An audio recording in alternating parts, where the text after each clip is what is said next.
नाज़रीन, हैदराबाद मां खे ख़बरियूं। मेहरान यूनिवर्सिटी ख़ैरपुर कैंपस में 30 करोड़ रुपयनि जी घोबियुनि जो इंकशाफ थियो आहे। मां खे ख़बरियूं पिया।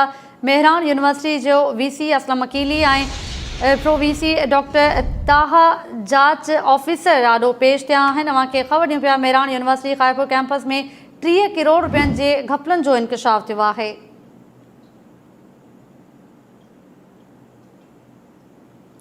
हैदराबाद में टाइम न्यूज़ रिपोर्टर फैज़ खोसो असां सां लाइन ते मौजूद है। जी फैज़, कहिड़ा तफ़सील आहिनि?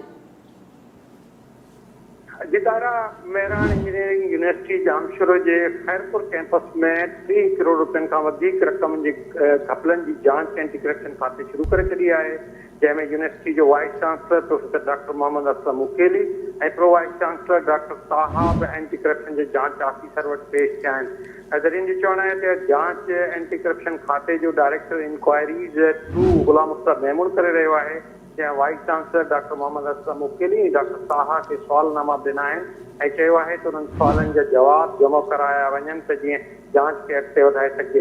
इब्तिदाई तौर खैरपुर कैंपस के असिस्टेंट डायरेक्टर फिनांस वक़ार अहमद चनान ते इल्ज़ाम हो त हुन यूनिवर्सिटी के फंड्स में 5.5 करोड़ रुपयनि जो घपलो आयो आहे, पर बाद में इंक्वायरी दौरान इहो पतो पियो आहे त इहा रक़म 5 करोड़ न पर 3 करोड़ रुपयनि खां वधीक आहे, जंहिंमें घपला हया विया आहिनि।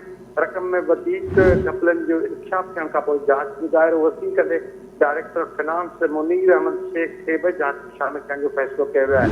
यूनिवर्सिटी ने ॿुधायो आहे त वाइस चांसलर मोहम्मद असलम मुकेली ऐं प्रो वाइस चांसलर डॉक्टर ताहा खमीस ॾींहुं ॼाणायल जांच ऑफिसर पेश थिया ऐं मुबैना तौर वकास चना जी करप्शन के हवाले से आगाही की कोशिश कई, जैसे डायरेक्टर इंक्वायरीज गुलाम मुस्तफ़ा मेमून खे हिन सवालनामा ॾिना आहिनि ऐं चयो आहे त हू इन सवाल जा जवाब जेके आहिनि उहे फौरी तौर ते जमा कराइनि। डॉक्टर हिन में जेको वकास चना आहे उहो अॻी ज़मानत ते जेको आहे उनजे ख़िलाफ़ केस दाख़िल थियल आहे ऐं ज़मानत ते आज़ादु आहे। महिरबानी मुंहिंजी फैज़ खोसो तफ़सील ॾियण लाइ।